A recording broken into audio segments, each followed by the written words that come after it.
Tigers have returned here to the Allen Enriquez Football Complex in the hills of Death Valley for practice after a tough loss in double overtime against Notre Dame this past weekend.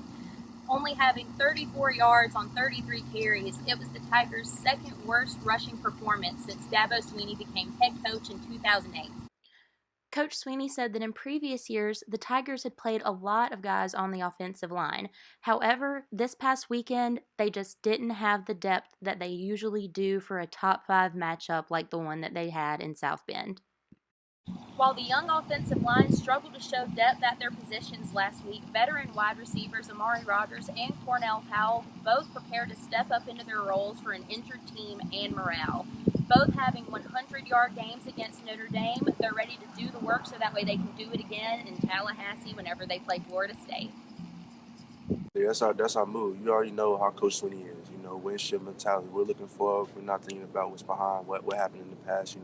Our head is on Florida State now. On this bye week, killing up and getting healthy. This next Florida State, Pittsburgh, and Virginia Tech finish out the season strong. So, we want to learn from the past week, but we're gonna get better from it. And, finish out the season strong.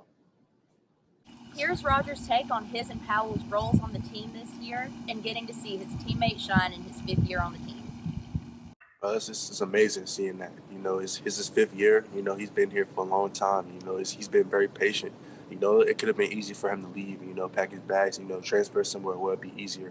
But, he stuck around. He stuck with it, grinding it out. It's learned from the best that's came through here. Now he's here, showing out at the biggest stage. So it's just only up from here.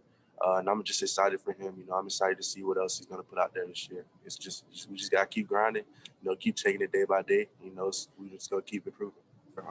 Me and Cornell, we both been hard on each other in practice, pushing each other with the injuries that we had in the receiver room to stay in shape and, just do the extra in practice so that when it comes game time, we're making those plays and, we're leading the receiver room and we're leading the offense whenever we're needed. And, we've been doing that the past couple of weeks. We just got to keep going, keep being the leaders of the receiver room, keep grinding every single week.